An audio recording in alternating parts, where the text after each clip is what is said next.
I do have some videos saved up that I wanted to watch. Hello. This is the guy. The title is, I had 4 inches of my penis removed. He had his penile chopped. Let's watch it. I woke up about 10 with the nurse going, the doctor's going to be here to speak to you soon. He said there's something eating away at my penis. So when they've took the foreskin... There was something eating away. Is he sure it wasn't a girl gorbling on it? Because, like, imagine you go to the doctor and be like, there's this demon who keeps eating my penis. Bro, my humor is not great. I cannot understand any of you who watch me, honestly. Off. Half of it's just dropped off. So I just had this massive Grand Canyon in my penis. Grand Canyon penis, that's a new one. I woke up one morning, went for a morning wee like every guy does. I felt it at first and I went, okay. Then I looked down, I was like, oh. So my head was like 4 times the size of what it usually was. Like it was swollen. At that point, I was like, right, what's happening here? Like, I was probably like, oh yes, it finally grew, yippee! I've been bit by something, but I'm in the UK, so I don't think a bite's gonna make it go that big. So I went for my first immediate thought, which was, look, it could be an STD here. I did what every guy does, like everyone, when they've got a problem downstairs, is completely ignore it. Hopefully it goes away itself and everyone lives a happy... That's my my biggest pet peeve when it comes to men is your inability to go to the doctor! Like your foot is falling off and you're like, nah, it's gonna be fine. I don't need to see a doctor. And then you like wait until it's gotten like too fucking bad of a problem. And then it's not fixable. And then you're like, ah, well, shit, I'm just gonna die now, I guess. Unlucky. Yeah, so yeah, I just completely ignored it. I told my partner for obvious reasons. I just told her it was like an infection, or I played football the day before, so I don't know if I got caught with a football stud or something like that. And then a week later, I was making a cup of tea with my dressing gown on, and I just felt my foot getting wet. So I looked down thinking the kettle was leaking or something, and it wasn't. There was just a puddle of blood all over my kitchen, all up the, like, the white cupboards, so it was all up the cupboard doors, absolutely everywhere. And I just seen it dripping out of my penis. So I shouted my partner. Did he get the period? Is it like a penis period? Partner at the time, she come legging it down the stairs because I don't react at all. So then she was like, have you got a nosebleed? I was like, no, wrong head. Wrong head? And then that's when I kind of knew, right, something's bad now. Before I went to the doctor, I Googled what was happening to me. And the top of the list was penile cancer. I didn't even know penile cancer existed at this point. So I was like, what? Penile cancer? Is that a thing? I didn't know that was a thing. That's another thing to look out for, I guess. Is happening here. So I looked at all the symptoms. I had every single one of them, apart from I was 26. It was the only one I didn't have.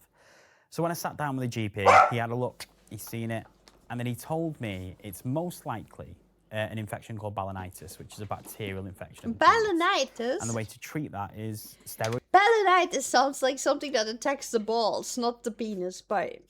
Cream. So I looked at him and went, but I've got every symptom of penile cancer. Like, is there a chance it could be that? And he looked me dead in the eye and went, no, I've never heard of anyone getting it at your age to the severity it would be to be like that. It's 90% just an infection, so put this cream on and we'll see how it goes. Oh yeah, you know, even even the doctor is like, hey, no, it's fine, just put a cream on it. I could be pain-free if I was in a bath because of the warm water, and I kind of had to like pull the skin of my penis up and down. But then when I did that, then flake. Nice way of saying you're jerking it, bro. Nice way. Bits would come out as well. So that scared me because I was like, hey there, hold boys. on, what is this? What's happening here? And I got seen by an out-of-hours GP. At that point, the out-of-hours GP looked at me, investigated me, and then looked me in the eye and went, yeah, you're being admitted, mate. And I was like, okay, what's wrong? And he just went, I can't tell you. You've got a growth that doesn't look okay, but you're gonna get admitted through A&E. So you've got 2 choices. You can go in the waiting room now, or do you wanna go home and get some clothes because you're not leaving this hospital. If you ask me at that point when I was in that pain, what do you want to happen? I would say chop it off. That's the only way. Honestly, and like every man out there will. you know, whenever I have a headache, I'm like, yeah, you know what?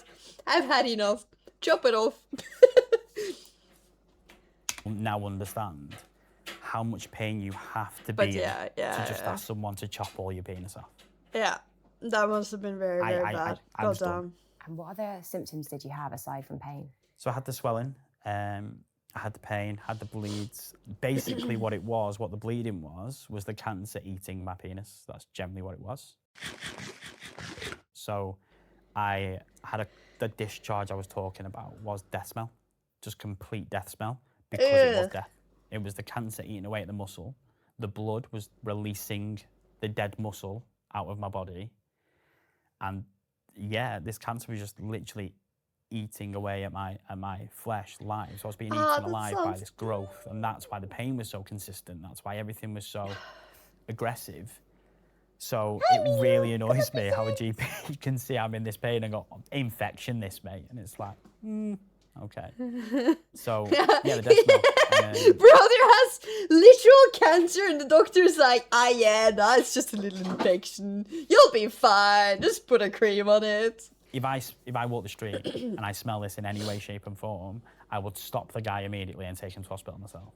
Because... No, but like, okay, so like, even I can put on a prosthetic penis. It's not really that hard. Technically, a dildo is a prosthetic penis. But he won't feel anything from a prosthetic penis. Like, that's what I'm talking about. Like, yeah, sure, he can make his girlfriend happy, but I guess maybe if he gets into anal, I don't know. Oh my god, I don't quote me on this, guys. Don't quote me on this, but I had the weirdest fucking dream. I dreamt I was in Spain, and then I had a boyfriend, and he wasn't really gay, but then suddenly, like, everybody ended up having gay sex, and I was there like, huh? What the fuck is happening? That is the weirdest dream I ever had in my life, man. Did he say no homo after? No, it didn't really get that far. Like, I was watching, like... I was watching the fucking... I was watching in the dream, right? And they wanted me to join, and I'm like, no thanks, and I woke up. And then he went, right, on your way, you'll get a letter saying about circumcision. And then so I went, all right, I'll wait for the circumcision. Again, pain. Constantly, like consistent pain. Man, and then like I went away. I feel like that's such a like big failure of the system though. Like you deadass have a massive tumor on your penis and they're just like, yeah, no, we're just gonna remove the foreskin. You'll be fine. Don't worry. Yeah, it sounds so unprofessional. But what a brave fucking man. Like what a brave guy talking about this. And it's like so good to spread awareness of it, because then you like know what to do in a situation. Who hired these doctors? I mean, probably the state, because I believe the UK has free healthcare as well, and what happens if you have free healthcare is that it turns into shit, and it doesn't work. Just for a night away, and I had the worst bleed I've ever had from this bathroom. Was like a scene in Saw. Like the blood was hitting the ceiling because of how frantic it was. I had the shower just on me, just trying to clean me consistently. 999 got called, and that was the first ever moment I thought, I'm done now. This is me done. I was losing too much blood not to be done. And they rushed me back in for this circumcision. Apparently for penis prosthetic, they construct a brand new penis from skin on your body. When it heals, it makes it grow nerves, and they will give it an implant that makes it get hard again. Is it like... is it like a button? You like press the button and it gets hard? Because that would be fucking convenient. 10 with the nurse going, the doctor's going to be here to speak to you soon. He was the pinnacle man of penile urology. He's wrote papers and everything like that. And he just I like that word. Saying, nice to meet you, Steve. My new favorite word is penile. I will no longer say penis. It's gonna be penile. Can you insert your penile into my vagina? So I'm just going to draw you a picture of what's happened. And I went, so if he can't explain it to me, it must be bad. So he did. He drew me a picture, told me what it was. He said there's something eating away at my penis. He couldn't confirm it's cancer because he's not sent it away for tests. It was me. I was eating away at his penis. Yum, yum, yum, yum. And it basically, it looks like a penis, but at the bottom, it's just being eaten away. So when they've took the foreskin off, half of it's just dropped off. So I just had this massive Grand Canyon in my penis. So the 2 hours was him trying to find a way of filling it because he couldn't just remove it without my consent. So he drew. Imagine! Oh no! Poor fucking guy! No! He just whoop. It's off now. GG. And then that's when he pretty much was like, we've sent it off for tests. I mean, at least they didn't have to chop it off. It just fell off on his own. In 2 days. Go home, enjoy the weekend. Because it was Friday at this point, I think. So go home, enjoy the weekend. And I'll see you on Tuesday. Oh yeah, my penis just fell off, doctor. Oh yeah, have a nice weekend. See you later, random. Okay. And we'll do partial penectomy. For anyone that doesn't know, what is a partial penectomy? It's where you get half your penis amputated, pretty much. Best way to explain it: amputated arm gets cut off at. You can get cut off at the elbow, something like that, and then gets made looking pretty, so it doesn't look a bit weird. But yeah, so the doctors removed half of my penis. Obviously, when you have a partial penectomy, you have loads of different things. You can be reconstructed, so they can help you. You can take some thigh flesh and stuff like that and like mold something back on. See, like when it comes to like gender affirming care, this is like what it's originally like designed for, I think. And I think like in these cases is like, I think it should be covered by the state. I got offered a bionic Erectile implant. I was tissue? quite well endowed, like so even though I've had quite a lot removed, I've still got more than enough to work with. So I think it works out around about 4.5, just shy of 5, which every guy I see just tells me it's a humble brag, and I'm doing all this just to brag. I've got 4 inches to lose, but it's not the case. So What the fuck? I kind of weighed up a lot of options after the partial penectomy about the reconstruction, and I asked myself 3 questions. Do I want to go through more surgery at the end of the day? I've just been through the world. Recovery, like if I've just recovered, why do I want to recover even more? And is it worth it? Like at this point, I can still feel. I still have sensations, and we're at a point where, so that's when I just went, oh, do you know what? Sack it.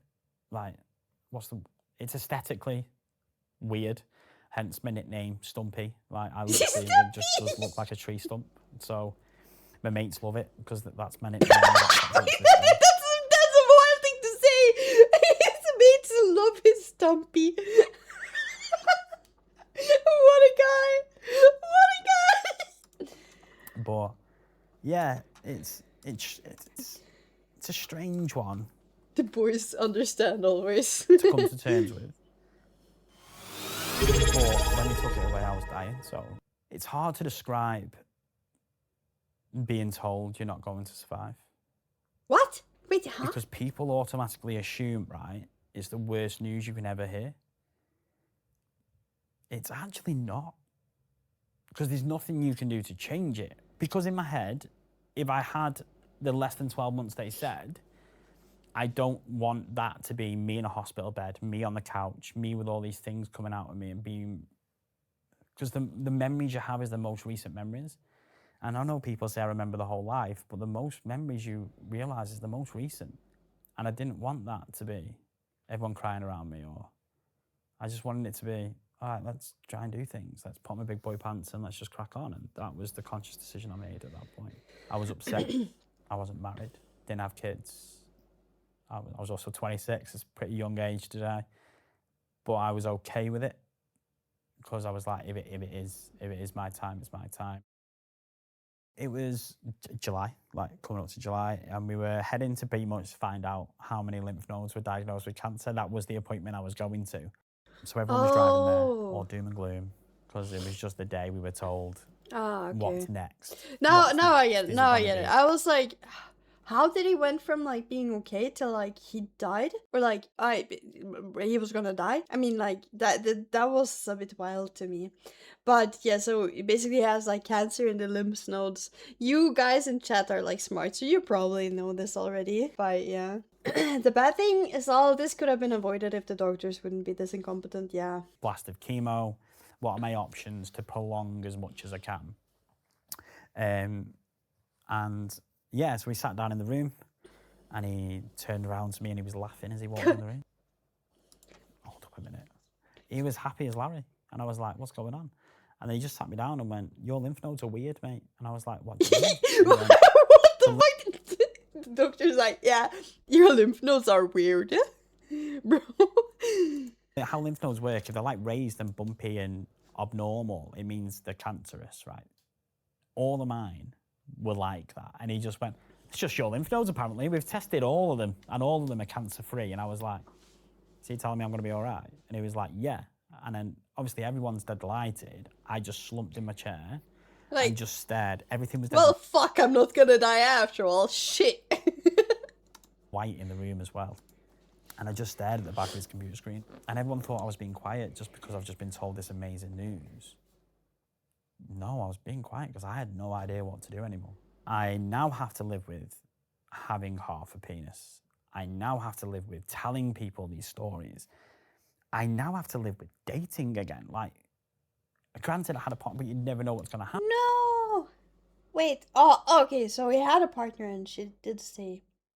Like, imagine you like leave a guy who's like going through having lost his fucking penis. I could not live with myself. I would stay with that man, and I would make sure he was fine, even if we had issues. Like, you don't leave a man who lost his penis. Like, that's the best way to like ensure somebody gets depression. There was plenty of times I sat in my room and made lists. If you removed 4 inches, current one must be really small. He actually talked about that, and apparently it's not really that small and it still works. And debated, is it even? A man is more than his penis, for real. True. Like I always said, like okay, so story time with Mina. Brace yourself. I dated a guy with a micro penis once.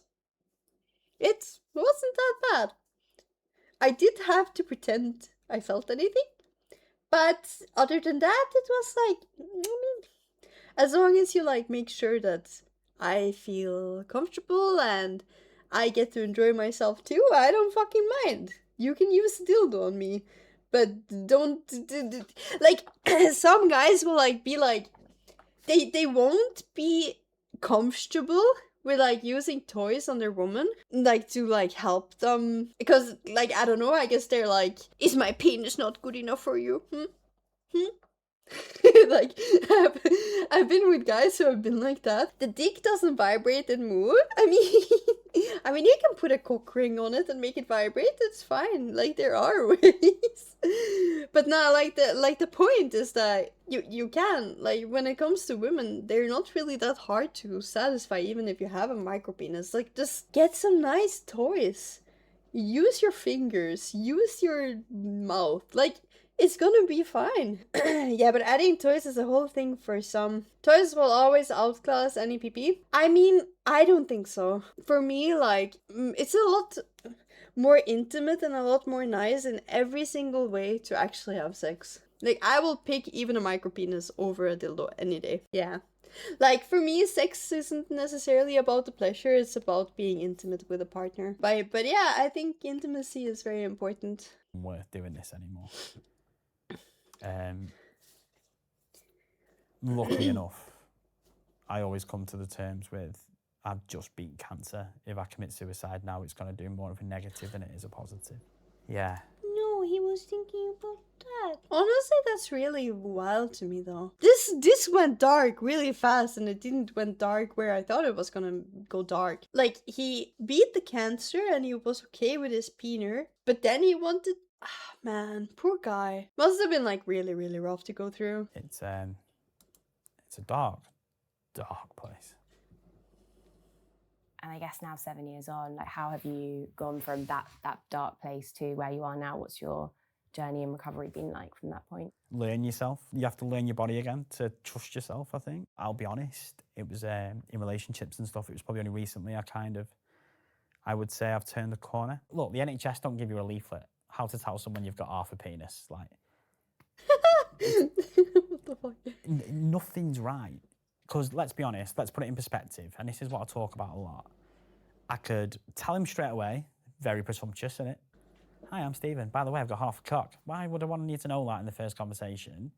And people will presume that I'm just looking for sex, so that's not really dating. I could go too late, then it turns into more of a plot twist. Like they're just about to pull my pants down. I'm like, oh, hold up. I probably need to tell you something about that. And then it just kills the mood and it doesn't happen. And how would you tell them? Like, you just say, hi, I've got half a penis.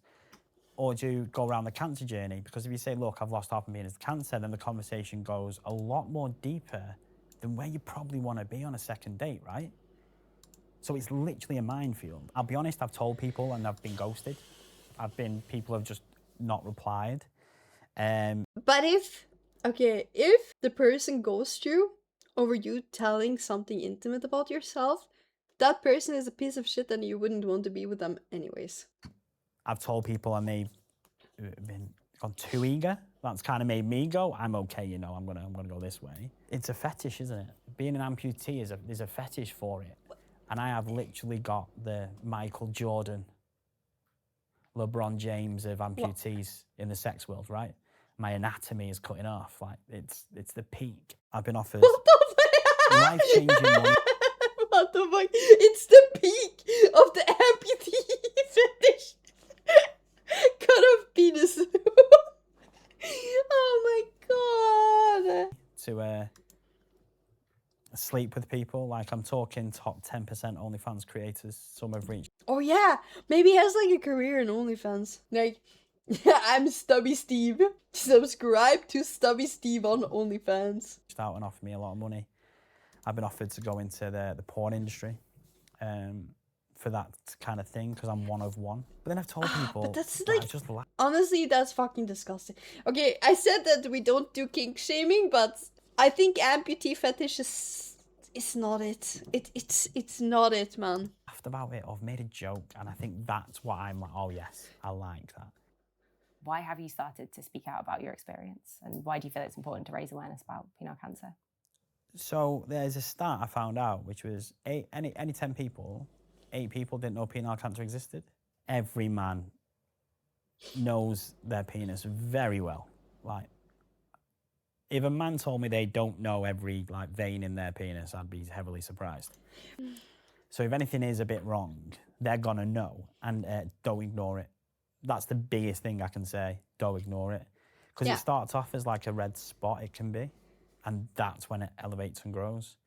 So if you're 22 and you've got a red dot, because let's be honest, I probably would have had a red dot at some point in my life that I've just completely ignored.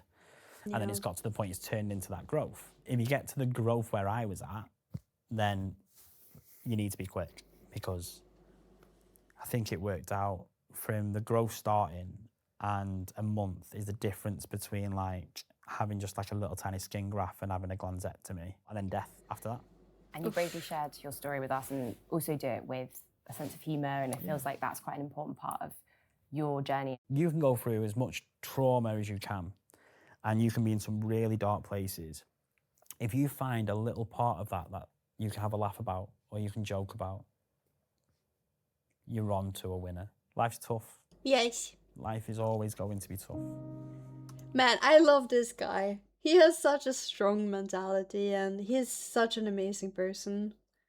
I bet he would be lovely to be around. It's how you manifest the good things and accept the good times to tackle the bad. These channels so much. He might have half a cock, but he's twice the man for it.